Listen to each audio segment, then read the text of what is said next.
Magandang gabi po sa lahat ng mga kaibigan. Ngayon po ay mag-aalas 9. Ang ating pag-usapan po sa ating live sa ngayong episode ay si Congressman Leandro Ligarda Leveste na siya yung unang nagsasabi na talagang merong martial law na de facto ngayon sa pamumuno ni PBBM. Ano yung mga indikasyon na may martial law? Ito ay tinatawag de facto, hindi totoong martial law na kung legal pag-usapan, pero actual na nangyayari ay kung anong ginagawa sa martial law. Yung pag may martial law, may nagdidikta ang pamahalaan, nagdidikta kung anong gagawin na kahit kontra sa tao.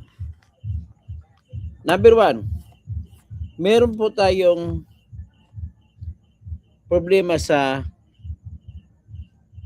mga korupsyon sa baha. So ngayon, may nagdidikta kung paano patakbuhin ang investigasyon sa korupsyon sa baha. Obviously, walang ibang utak niyan kundi si BBM at saka yung kanyang galamay. At ang kanyang main advisor sa ngayon ang dalawang Rimulya. Si Boying Rimulya at saka si John Vic Rimulya. Na puro mga, pasensya na kayo mga Rimulya, puro mga bobo eh. Mga mali-mali po mga diskarte niyo, lalong napapasama yung inyong amo. Number one, anong ginagawa ni Rimulya, si Boying, tsaka si John Vic? Sila po dumiskarte nito na bubuo ng tinatag na ICI, Independent Committee on Infrastructure. Pagkatapos ng lumabas na delikado pala sila sa pag-imbestiga nito, hindi na unti-unti nag-resign ang mga tinalaga. Nauna nag-resign si Magalong. Sunod nag-resign si dating secretary si Gabriel Singson. Pangalawa nag-resign ay yung isang mataas na opisyal ng pribadong kumpanya na SGB, isang auditor, isang lisensyadong certified public accountant. At it turned out, yung pinakahuli, revealing, very concerning, yung sinasabi po ni Ginang Pajardo na siyang taga-SGB, Vice President siya sa SGB. Anong sabi niya nung nag-resign siya, ngayon pinalabas niya? Kahit pa daw talaga ang sistema natin na panay mga tao na ka-appoint, parang walang pag-asa ang Pilipinas na mababago. Yun ang sinasabi niya. Well, ang sinasabi niya, talagang systemic sa ugali ng Pilipino. Ibig sabihin po, ang Pilipino, tayong lahat, kasama ako, parang gano'n na kapag may talaga sa pwesto, walang ibang ginagawa kundi gusto magnakaw. Tama ba yun? Ako naman kay Mr. James Ramos, na kaibigan ko, ay sa tingin ko naman ay kung i-appoint tayo dyan, ako naman sa sarili ko ay hindi ako talagang kikita dyan. Bakit? Unang-una, senior citizen na ako.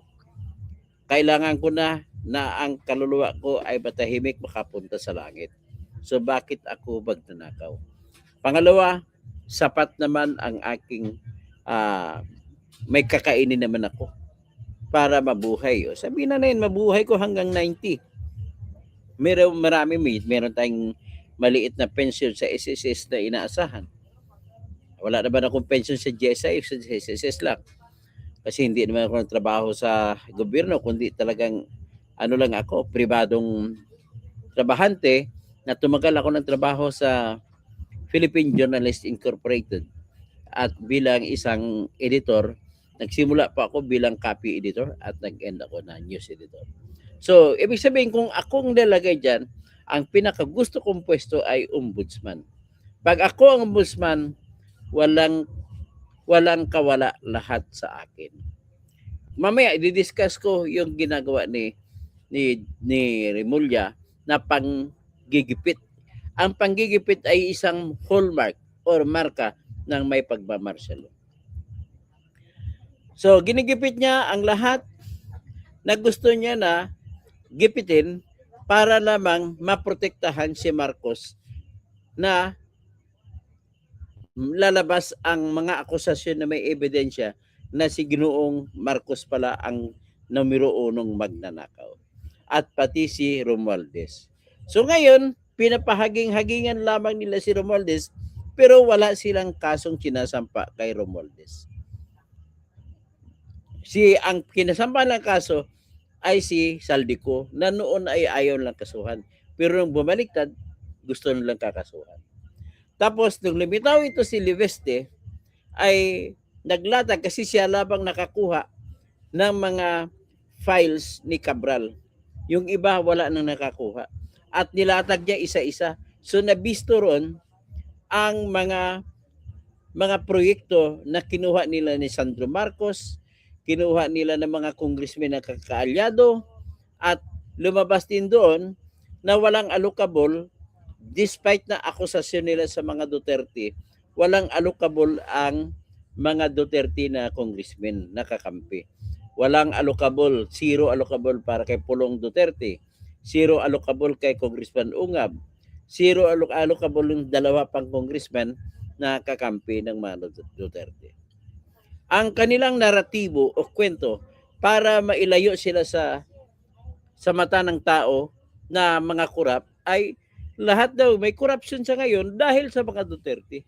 So, kayong nakikinig sa akin ay naniniwala naman ako na hindi kayo naniniwala dyan. Paano mangyari niyan? Sila nagdakaw ngayon, si Duterte ang dahilan. Napakalayo ng mga argumento. So, ngayon, naging biktima ito si Liveste. Dahil nilabas niyang nakuha niyang files. Ang isa sa pinakamainit kay BBM na files na nakuha ni Liveste ay yung 8 billion na pinasok na proyekto na ang nagpapangalan na nagpapasok noon ay ang pangalan niya kuno ay AS at saka SAP at OP. Sino si ES? Yan po si Executive Secretary Lucas Bersamin. Sino naman po si SAP? Yan po si Special Advisor to the President na si Anton Lagdamio. Sino naman si OP? Yan si Office of the President. Ganon po kabastos si BBM. Gusto na talaga magnakaw. In other words, number one evidence din yan sa testimonya na pinalabas ni Saldico sa kanyang Facebook account. Testimonya din yan kahit hindi siya sumumpa dito. Ebidensya din yan na hindi siya maglalabas ng mali-balitang mga pera na binibigay kada buwan mula September 2022 hanggang August 2025 binibigay kay BBM. So wala nang kawala si BBM dyan. Ang iyan po ay matinding ebidensya. Siyempre, argumento na maka-BBM, balita lang naman yun eh. Hindi naman nabubuksan. Okay, alright. Paano mo naman ma-produce yan kung gawang kwento lamang yan? Iba-ibang maleta, dami-daming maleta. Ibig mo sabihin, bumili si Saldico ng pera at saka yung bahay na yon na kung saan nakita nakaparada na maleta ay kay Romualdez. So paano mo sabihin invento yun? Biro mo, 29 days, iba-iba sa tag 30 na malita ang bibilhin mo times 29.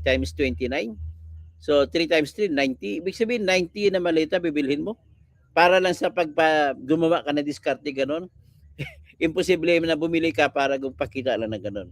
Ibig sabihin po, totoo yung mga malita. Kung totoo yung mga malita, ang pagtatanong na lang natin ay may laman ba yon? Siyempre, ang sagot yan, oo. Para saan pa bumili ka ng malita kung walang laman? At pangatlo, ay bahay ni Romualdez yun. So, ibig sabihin, kung anong gagawin nun? Bakit si Saldico mayroong litrato? At bakit nakuha ang litrato sa bahay ni Romualdez? At bakit sa bahay ni Romualdez ayun yung mga mali-malita? Ibig lang sabihin po, totoo yun. So, ngayon, base sa abogado ni Saldico, na si Attorney Roy Rondain, kompleto po si Saldico. Pag umattend siya, pag lumabas na siya, bit-bit niya ang kanyang cellphone, ipakita niya ang kuha na litrato na nagbibilang ng mga maleta, mga pera sa maleta, bago inihatid. Kompleto. At ang naghatid ay yung kanya sariling tao na umalis na rin. Si Mark Tiksay at saka si John Paul Estrada. So, para hindi sila mapahamak, pumunta din ata sila doon sa Portugal. Na hindi natin alam kung saan sa Spain ba. So, ibig sabihin, control pa rin sila ni Saldico. Na kung panahon na para lumabas, para tugisin si Bongbong Marcos sa pagnanakaw niya, ay lalabas ang mga iyan. Hindi ko mapatawad yung pagnanakaw na 2 bilyon kada buwan na ibinigay. Kaya pala maraming, ang isa pang katibayan na totoo yung mga mali-balita na yun, sabi ko, unang nilabas ni Libeste na mga ni-request ni Bongbong. So sigurado, pinasok ni Bongbong na mga project, nagre-rebate yun kay Saldico. At saka si Saldico ang magbibigay. At isa pang katibayan na totoo ay totoo na bumili sila kung pinapalabas na si Romualdez ang bumili.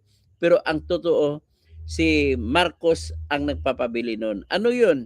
Yung mansion sa 30 Tamarind Street, Forbes Park, South Forbes, Manila, Makati. So kung totoo yun, pinatunayan pa ni Lacson na totoo yun, ha? Ewan ko si Lacson kung ano to, kung anong laro dito, kung pula, puti eh.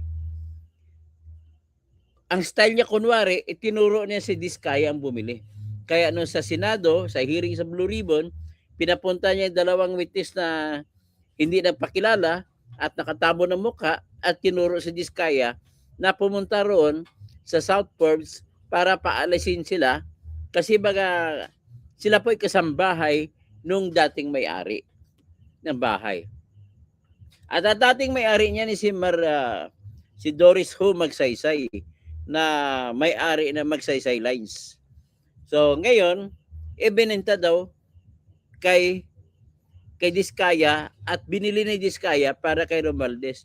Pero ang sabi ni Saldico, yan 30 Tamarind Street na yan, hindi pa nilabas ni Lacson, yung istorya na yan at kaebidensya na yan, ay nagsabi na po si Saldico na bumili sila ng mansion dyan sa 30 Tamarind Street para sa purpose na lagayan lahat ng koleksyon niya para sa SOP or Standard Operating Procedure, mga commission ay doon itatambak bago ibibigay kay BBM. So, yan po ang mga ebidensya ng papatunay na talagang totoo yung sinasabi sa mga Cabral files ni Libeste. At dahil doon, talagang matindi ang ebidensya na yan para mapatunayan na si Bongbong ay talagang magnanakaw numero 1. So ngayon, namroblema pa ito si Bongbong Marcos. Bakit? Nag-utos po yung Supreme Court na magkaroon ng oral argument sa January 23. At ang oral argument nila ay sa kaso na unprogrammed appropriations na mga pinunduhan ni Bongbong Marcos mula ng 2023, 24, 25. Ngayon, hindi pa sila nagkasya. Meron na naman siyang ipinasok na program fund para sa 2026. Ano ba yung program fund para maintindihan nyo? Nilabas din po ni Libeste yung mga unprogrammed funds na yan mula 2023, 24, 25. At sino ang may kasalanan dyan? At sino nag-approve dyan? Una, siyempre, ginawa ng Kongreso.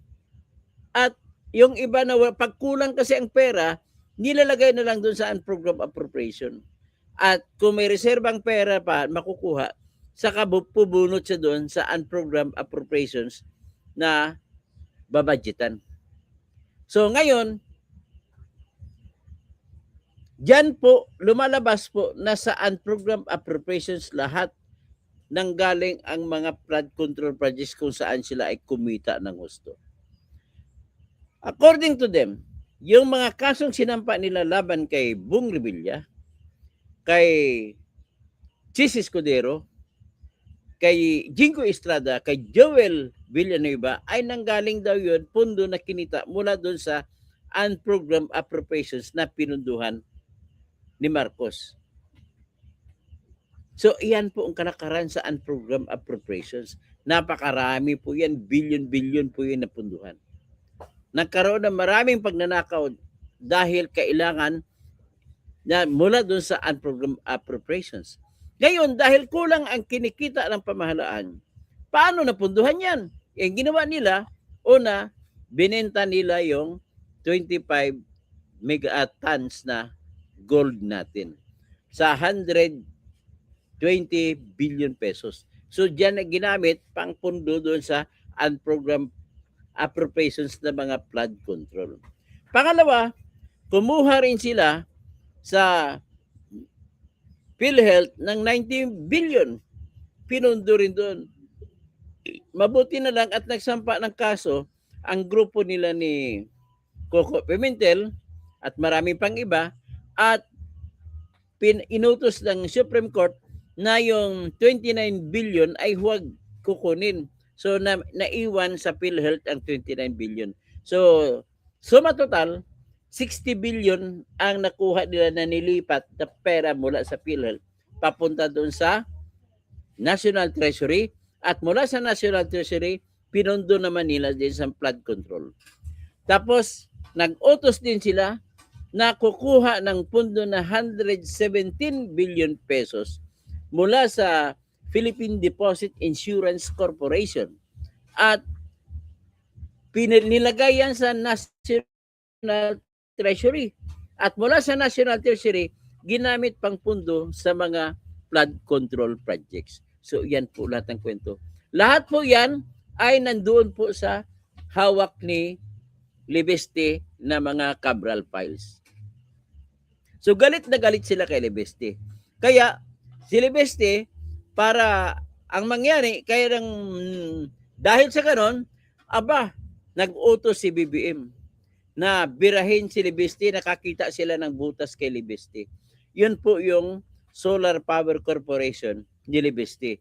Na ang kwento nila ay nag-apply si Libeste ng prangkisa noong 2019 at ginawad ito noong July 31, 2019 sa panahon ni Digong Duterte. At ang prangkisa na yan ay binigay sa korporasyon na ang pangalan ay Solar para sa Bayan Corporation. Na siyempre, isa sa may-ari noon na main owner ay si Libeste. O di kaya yung kumpanya niya na nagmamay-ari. Kasi yung kumpanya, may persona yun, parang tao rin. Na iyon ang isa na kumuha ng mga tinatawag na mga shares sa Solar para sa Bayan. So, nang mangyari niyan, ay hindi rin siya nabigyan ng tinatawag na implementing rules and regulation. At kung bakit hindi, ay ito po may isang dikta mula sa malayo. Pwersa mula sa malayo. Yan po yung sindikato ni Enrique Rason. Dahil kay Enrique Rason ang utos hindi ginawa ng Department of Energy ang implementing rules and regulation kung paano ipapatupad ang batas ng prangkesa para kay Libeste. Ano yung batas na yun? Republic Act 11357. At iniutos mismo sa operational section ng Republic Act 11357, iniutos sa Department of Energy at kasama ang Energy Regulatory Commission na magsagawa sila ng implementing rules and regulation para paano ipatupad yung Solar para sa Bayan na prangkesa. Ang nangyari, dahil wala, alangan naman kukuha ng permit, alangan naman magtrabaho si Libeste. So ang ginawa niya, hindi na lang siya nagtrabaho hanggang sa dumating ang 2 taon na tuloy-tuloy na walang gawa na ginawa para sa Republic Act 11357. At naaayon sa Section 11 ng 11357 ay automatiko na makancel o ma-revoke yung prangkesa kung hindi ginamit sa loob ng tuloy-tuloy na 2 taon. True enough, hindi na, hinayaan na ni Libiste na bata na ma-cancel. Kasi wala rin siya maasahan, hindi siya sinusuportahan. So, meanwhile, meron siyang tinatawag na solar plant na pinatayo niya noong 2017. Ito po yung sa Paluan, Mindoro Occidental. Ang capacity po niyan ay 2 megawatt. Yan po ginawa ng 2017 at nag-operate ng 2018. So wala pa siyang prangkisa, meron na siyang ganun. So palakpakan ang mga taga-Paluan, Mindoro Occidental at tuloy-tuloy ang kanilang kuryente na walang brownout. Ang ginamit ni Libiste sa pagpapatay doon ay 100 million niya na pera. Pinambili niya ng mga solar panels. Alam niyo ba kung magkano ang isang solar panel na 500 watts? Ang measure niya ay mga 1 meter by 2 meters or 1.5 meter. Ang presyo ng isa niyan ay 21,000 pesos. So, ilang solar panels kaya ang ginawa niya doon sa 2 megawatt? So, 2 megawatt is 2 million watts. Eh kung ang isa 500 watts, i-divide mo ngayon sa 500 watts. I-divide natin ngayon.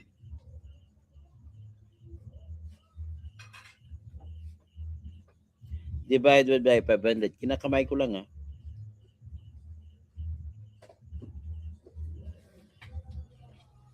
So 4.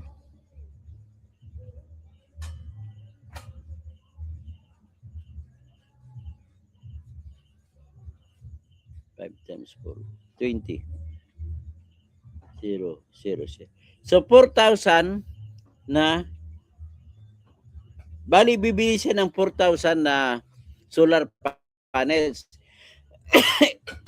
I-multiply na lang natin sa 20,000.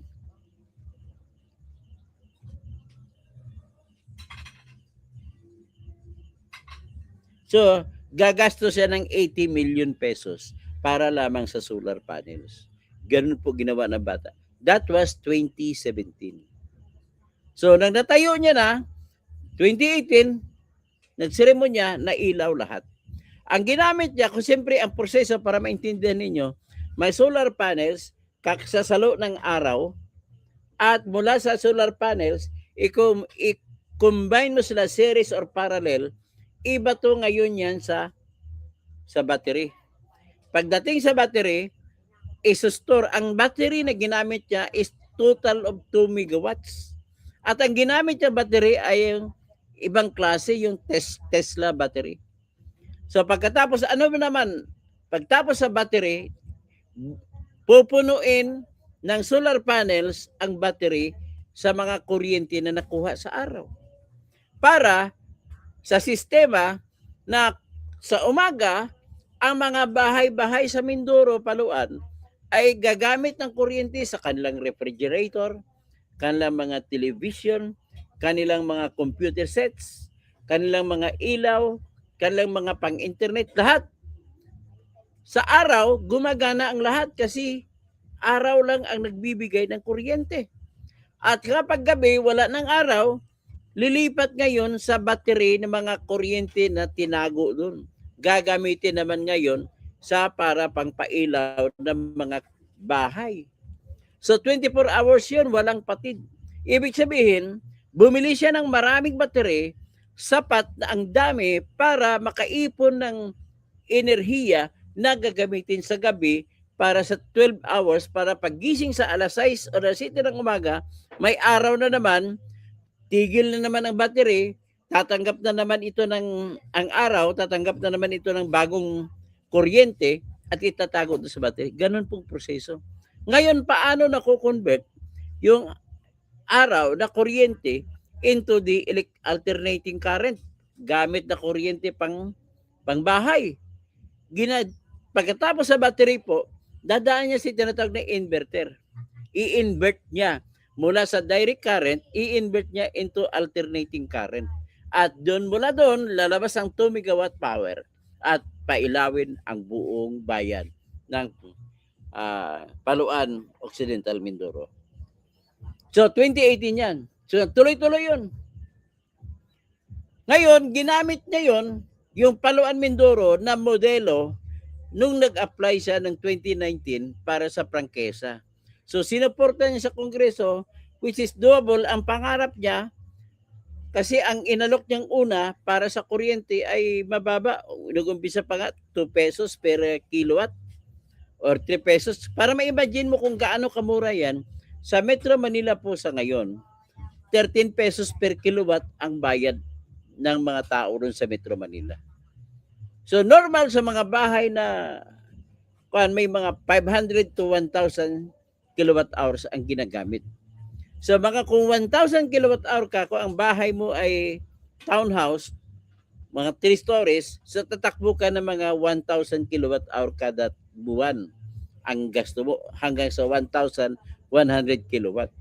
So times 13 pesos, so 1,000 that is 13,000 pesos per month.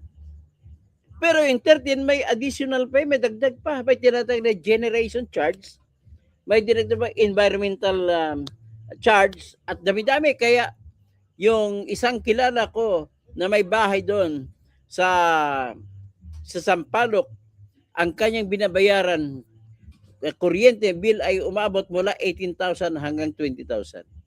Ang kanyang generation consumption ay tumatakbo sa mula sa 1,000 kilowatt hour. Depende kung mainit. Kung Mayo, mainit na mainit, tatakbo siya hanggang 1,300 kilowatt hours kada buwan. So yan po kung gaano, para ma-imagine niyo kung gaano, kung tag 2 pesos lamang yan, ay yung 1,000 ay 2,000 pesos lang kada buwan na babayaran. Kung tag 5 pesos, 5,000 pesos lang kada buwan. So ganun po ang takbo. Hanggat sa dumating po sa 8 at umabot sa 11 at umabot sa, balita ko ay tumaas pa yung singil ni Libeste doon sa Paluan nung bandang huli. Ito ay yung pumasok na po yung prangkisa. Gusto niyang ipasok sa prangkisa yung Paluan Mindoro Occidental niya na planta.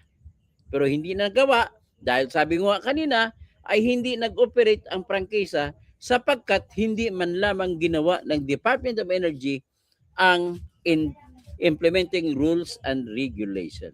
Pagkatapos, sa interview kay Libeste, kay Cara David, sinabi niya napilitan siyang taasan ang presyo sapagkat yun pala ay sindikato na ni Enrique Rason. Kasi halos lahat ng national grid ay si Enrique Rason ang nagpapatakbo. So kung babagsak ang presyo, babagsak din ang ekonomiya niya, babagsak ang negosyo niya. Kasi sa national grid, ang negosyo ng national grid, lahat ng mga planta, may geothermal, may hydropower, merong mga diesel-fired, merong coal-fired, kung ano-ano pa ay pumupunta sa national grid na control niya ni Enrique Rason. Ang nagko-control din na nagdidesisyon kung magkano ang presyo ng kada kilowatt hour ay ang Energy Regulatory Commission. Sad to say, ang ERC ay hawak sa ilong ni Enrique Rason. Kaya yan po ang dahilan, ladies and gentlemen, kung bakit mataas ang kuryente sa Pilipinas. Walang sindikatong iba dyan na namumuno ay si Enrique Rason. Gaano ba kapangyarihan si Enrique Rason? Si Enrique Rason ang tumawag kay Lucas Bersamin na umalis ka na bilang Executive Secretary. Yan po ang katotohanan. Si Enrique Rason, siya po ang kumaso kay Kiko Barsaga na nang nagsalita si Kiko Barsaga na i-expose niya yung corruption ni Enrique Rason. So ito po yung isa sa corruption ni Enrique Razon. Kaya totoo yun, yung mga congressmen ng New National, yung NUP, Nationalist Union Party. Kasi gusto niya makontrol ang Kongreso para hindi saklawan ang kanyang negosyo sa power. Yan ang katotohanan dyan. Hindi isa lang yan sa negosyo ni Enrique Razon. Kaya totoo po yan na may korupsyon na nangyayari dyan. Kahit kasuhan pa ko ni Enrique Razon, I will be very glad to defend against his case, libel case.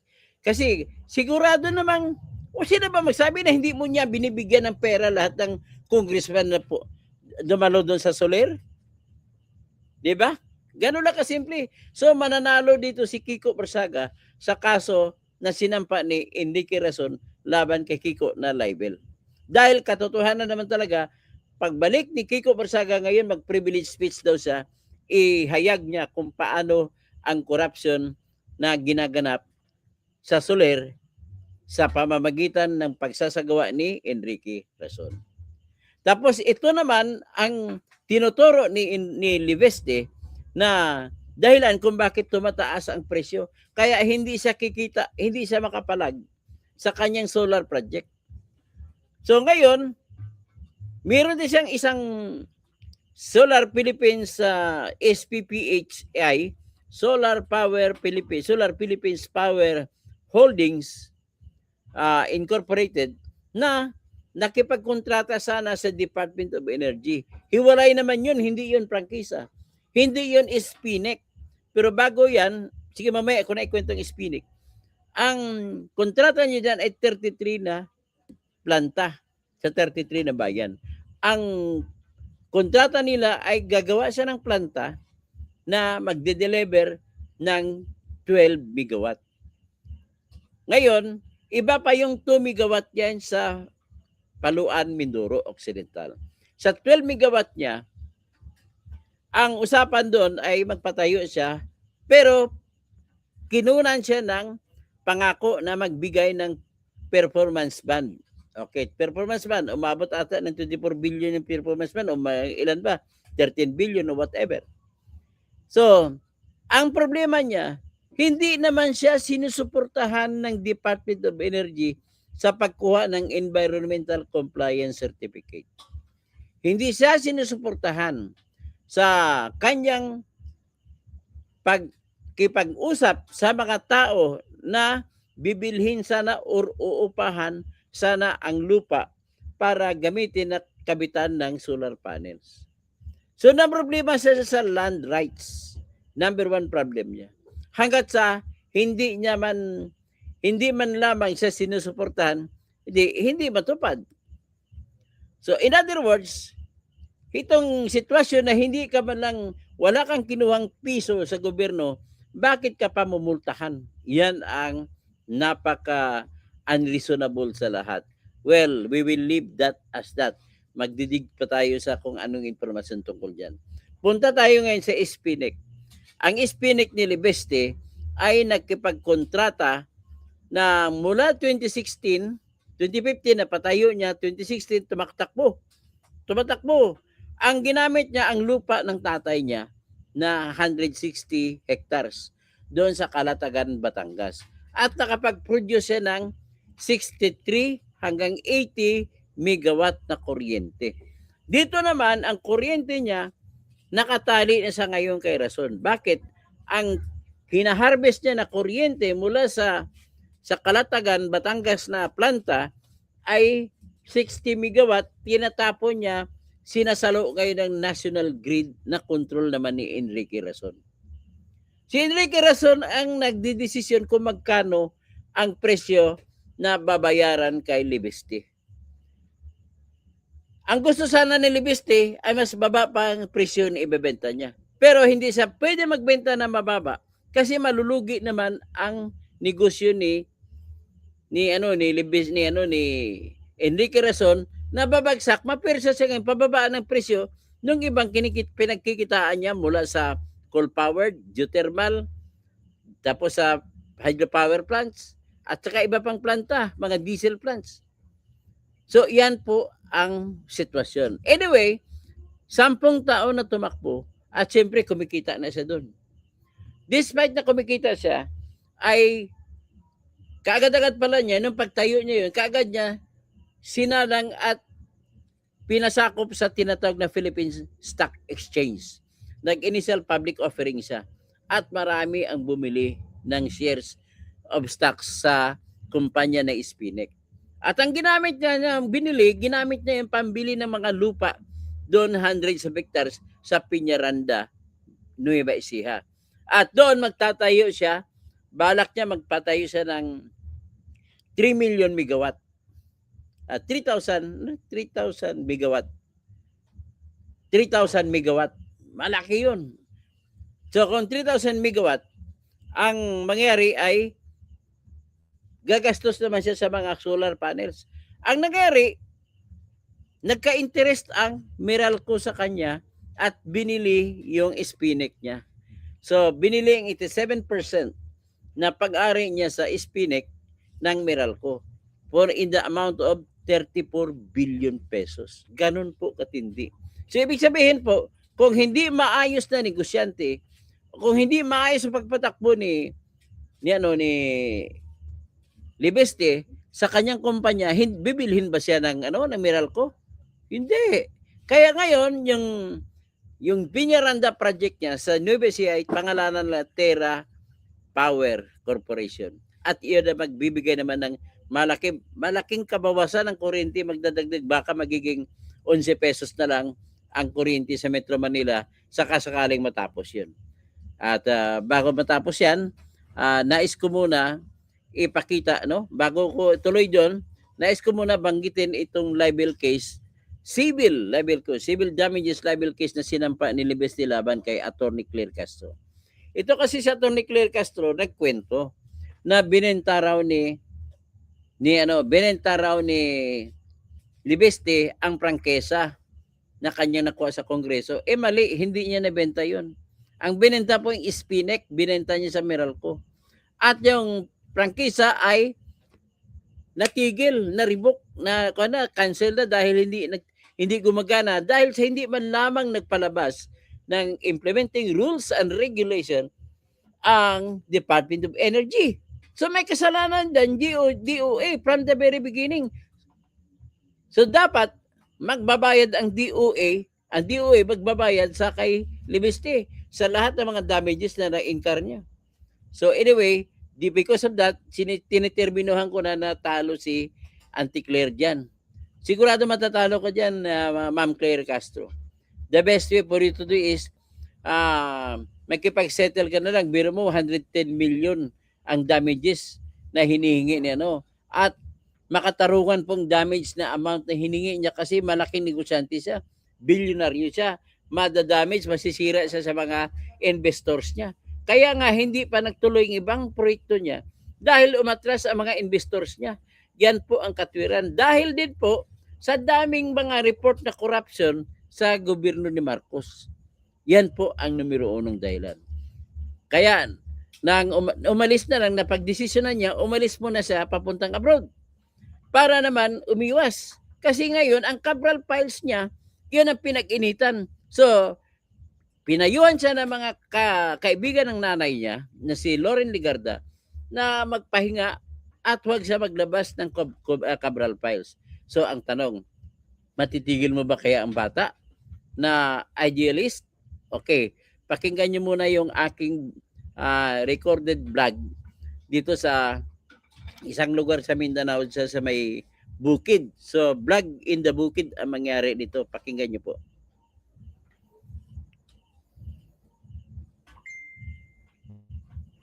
Bukid. Tingnan mo bukid. Yan, bukid yan. May mga baka. May mga manok. Ang daming manok ko. Pamangkin ko yung may-ari nito. Dito kami sa isang lugar sa Mindanao. Isla sa Mindanao. Yan. Pinoy kapwa Pinoy ang naglalaban doon sa Mindanao. Mindanao. So ito yan. So ngayon, nagbablog ako na dito ko sa bukid, sa isang isla, ay nais ko lamang ibalita sa inyo at sabihin sa inyo yung aking pananaw.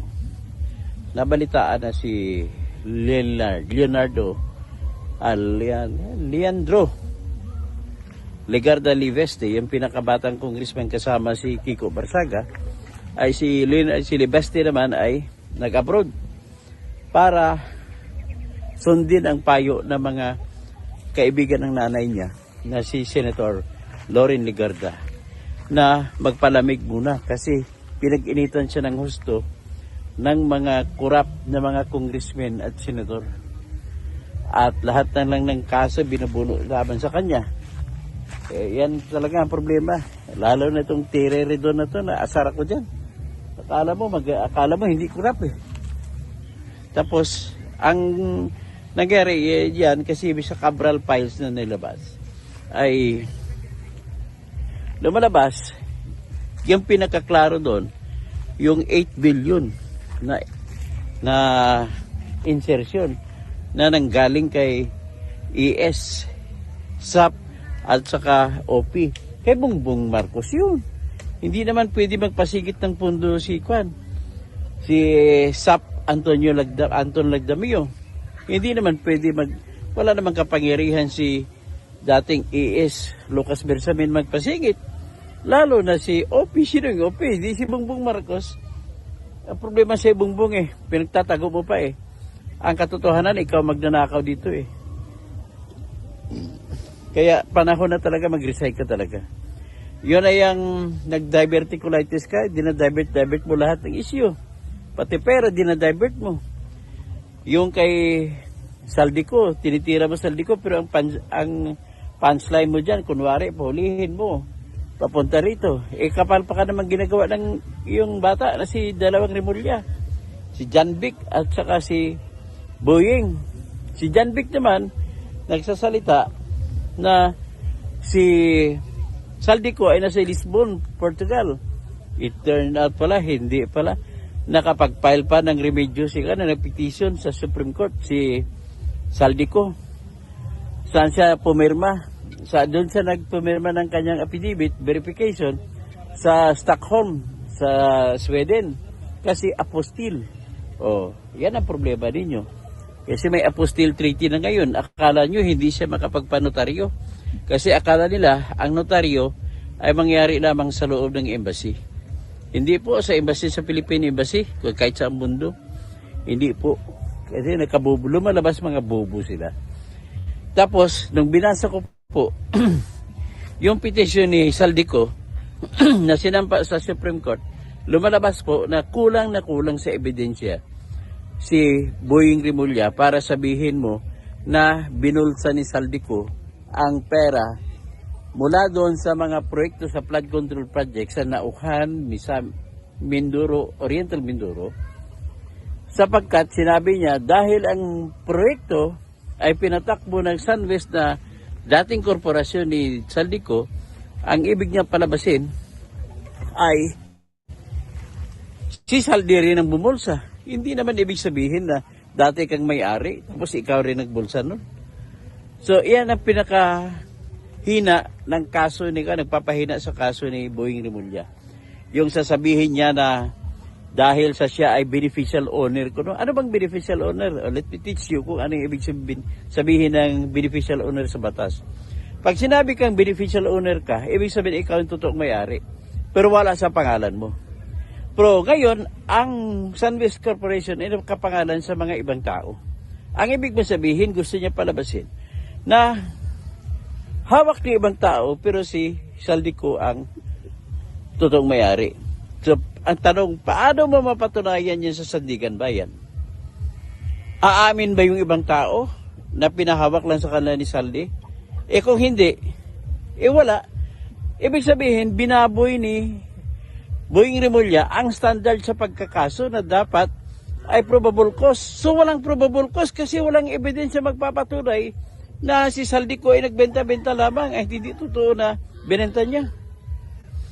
Yan po, ikaw mismo ang lumabag sa yung tinatawag na prima facie with the reasonable certainty of conviction. Ngayon, kamag-anak, mga kaibigan ko, mga Pilipino, kapwa ko, ganito lang po, lilecturean ko kayo kung ano ibig sabihin ng prima facie. Ang prima facie po, pag tinawag mo na may prima facie na ebidensya ay, ibig sabihin, kung ang ebidensya mong hawak laban sa isang tao, ay sapat na mag-convict sa taong yun kung hindi siya magdidepensa. For example, nakuha ang baril sa taong yun. Wala siyang pinakitang license. So, ibig sabihin, kung hindi siya magdepensa, convicted na yan. O, yan, manok, oh. Yan ang manok. O, yun, mga manok. Ibig sabihin, alas 3 na. Alas 4. So, ganun. Yan ang sinasabi ko. Asan doon ang katibayan na prima facie evidence na si Saldico ay makukonbikta kung hindi siya magpresenta ng ebidensya. Na sinabi mo na siya ang beneficial owner. Ano ang katibayan nun? Beneficial owner siya. Walang prima facie evidence. Alam ito ng lahat ng abogado. Hindi na kailangan ni Saldico na magpresenta ng ebidensya para mananalo siya. Oo. Ikaw pa naman ang umakusa, ikaw pa naman ay may obligasyon na magpatunay. Ano ba yan? Ginagawa niyong bubo mga Pilipino para na mahabol niyo, kunwari meron kayong big fish na makakasuhan. Pero pansinin niyo, noong kakampi pa na Saldico, hindi nila lahat ng paliwanag ginawa nila kung bakit hindi maaresto si Saldico. So ngayon, binanata naman lang itong batang libiste. Umalis na lang batang libiste. Tinitirak, matagal ng issue po yung tinatawag na prangkisa niya sa solar para sa Bayan Corporation. Tapos ngayon, binuhay na naman ninyo.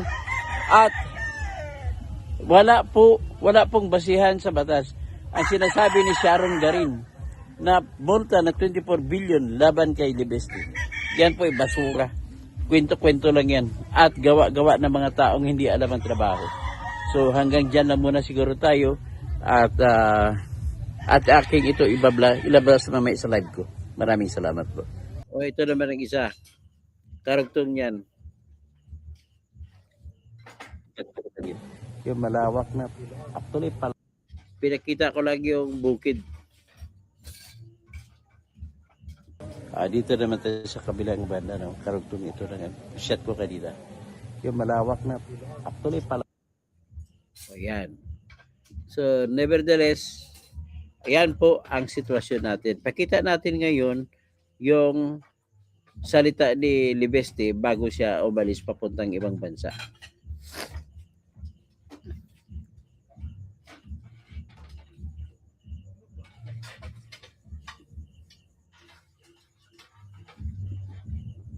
Ito po.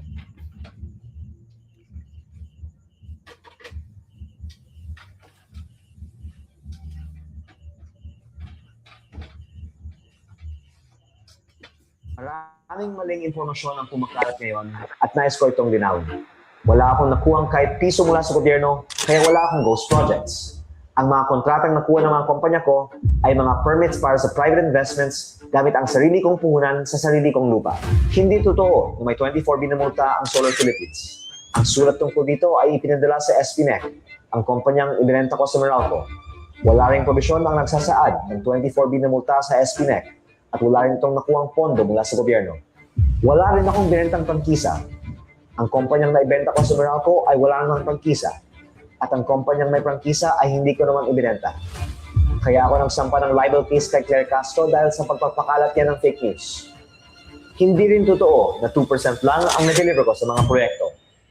Si PBBM mismo ang nag-groundbreaking sa aking 3,500 megawatt project, ang pinakamalaking renewable energy project sa Pilipinas at pinakamalaking foreign investment sa bansa noong 2025. Ang mga proyektong ito ay may malaking ambag sa supply ng kuryente sa Pilipinas. Ang kakulangan ng supply ng kuryente ay dahil sa hirap sa pagkuha ng permits at ang di umano'y panggigipit sa mga negosyante.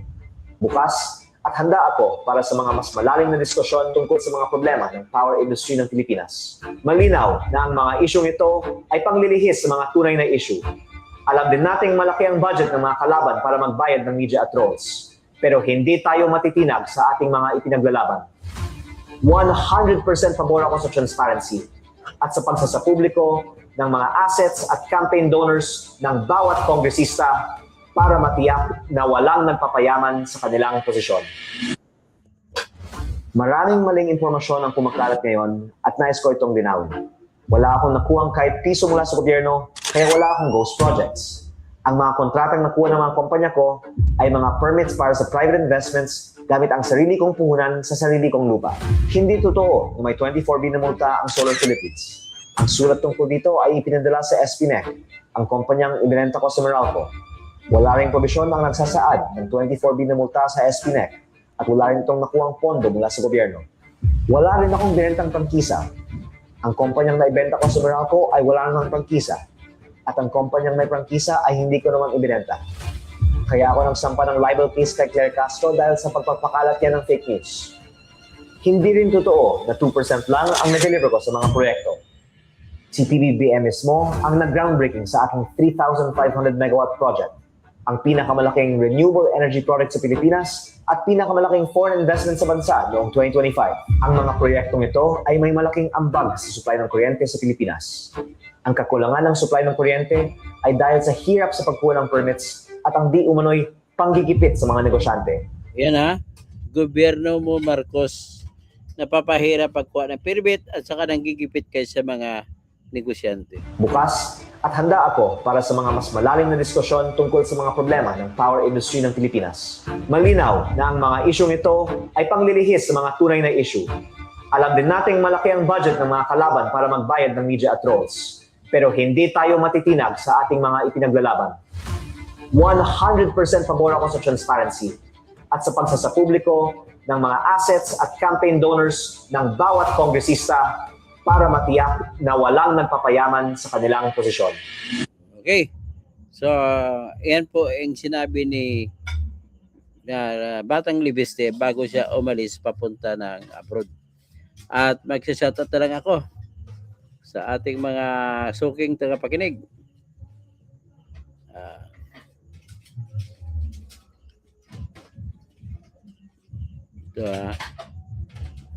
Kay Kumaro, Helen Baguio, Just Office, Helen Baguio, good evening. Naimbagang Rabii sa mga kapsat ko. Buenas tardes, buenas noches in La Pilipinas. Just Office. Lichin, good evening po. Attorney Toto saying like po. Tapos si Edward Hukutan.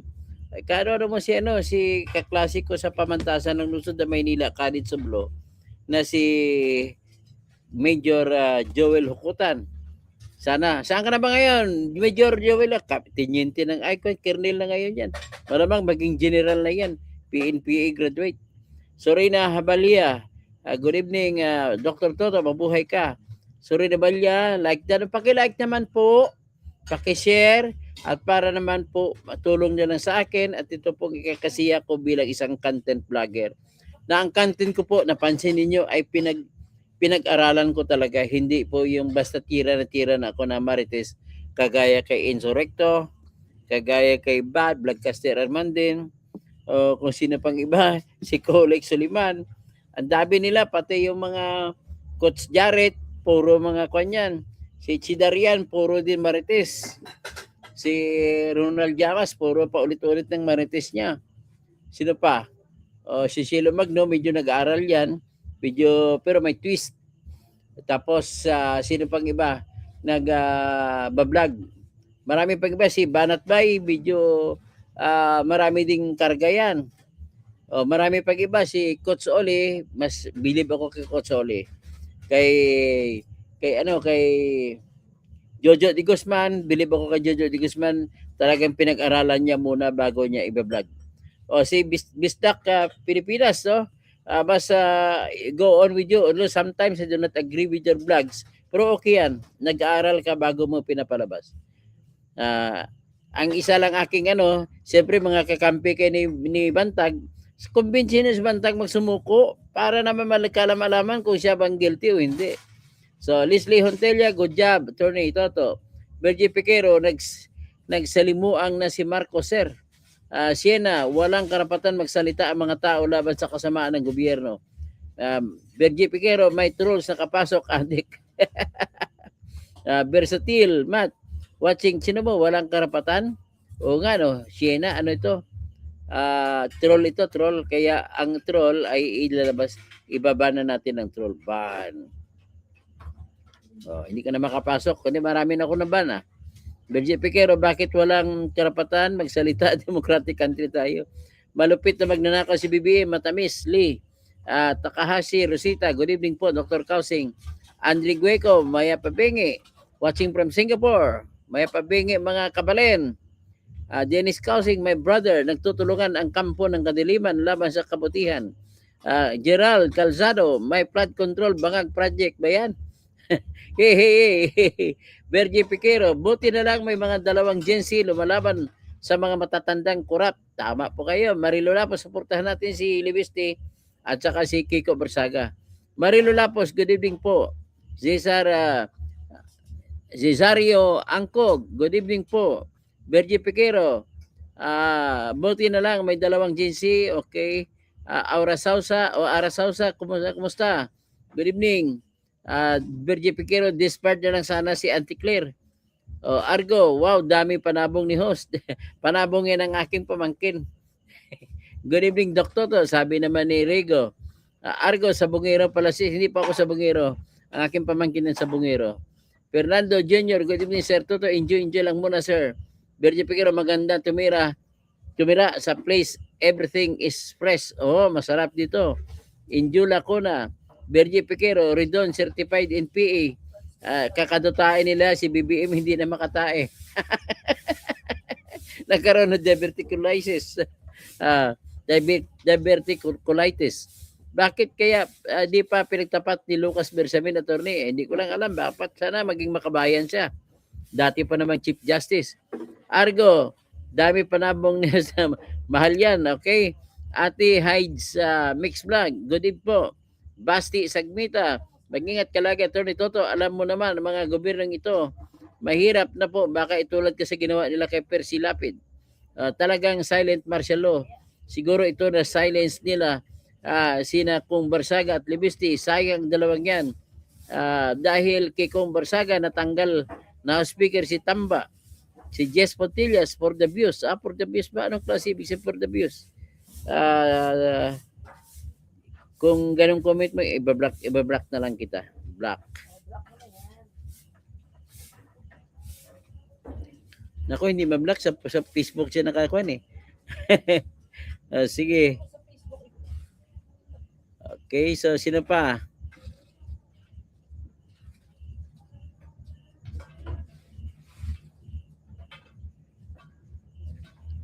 Okay.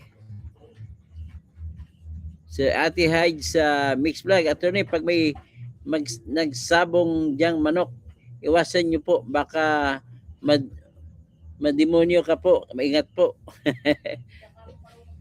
Hindi rin ako marunong magsabong, pamangkin ko lang marunong magsabong. Si Thomas Esplana, attorney Toto, kaya ano kaya ang mangyari sa Chacha na gustong itulak ni Buing at Soto dahil sa pinanigan ng isi? Wala yan, suntok sa buwan. Pero baka pirsa nila. Sana lahat na magnanakaw makulong na sir para happy na lahat ng Pilipino. Sana nga. Noel Miranda, good evening po from Nueva Ecija. Pakibati naman po kami mga gwardiya dito. Noel Miranda, saan kayo gwardiya sa Nueva Ecija? Diyan sa Gapan ba kayo? Sa Cabiao? Sa Cabanatuan? Magandang gabi dyan sa Cabanatuan. Magandang gabi sa Barangay San Carlos, dyan sa Cabiao. Gcash mo, ayan, kuha mo na ang Gcash ko, salamat po. Bararinta, Junet Kausing, kapatid ko, good evening. Ate Highs Mix Vlog, Dan, share po. Paki-share, paki-like, Rolando Catedrilla, kamag-anak ni Alex Catedrilla na sikat na composer na gumawa ng kanta na ikakasal ka na. Yan ang kanta niya. Ate Hi, si like. Tapos si Ricardo Florito, magandang gabi Sir Toto. Bing Diboke, Manang Bing, good evening po. Tapos, okay. Magandang gabi kay, kay Vice Mayor Bing Pabi. Parente ko ang mister mo, si Mr. Attorney Penny Arakel. Magandang gabi kay Kong Peter Miguel. Magandang gabi rin kay Governor ng South Cotabato na si Ray Tamayo. Ray Sukayan Tamayo na mayor ng UP dati. Magandang gabi din sa aking tito dyan sa Digos Davao del Sur na si Emmanuel Kausing. Magandang gabi sa aking tatay sa South Cotabato na si Remo Centeno Kausing.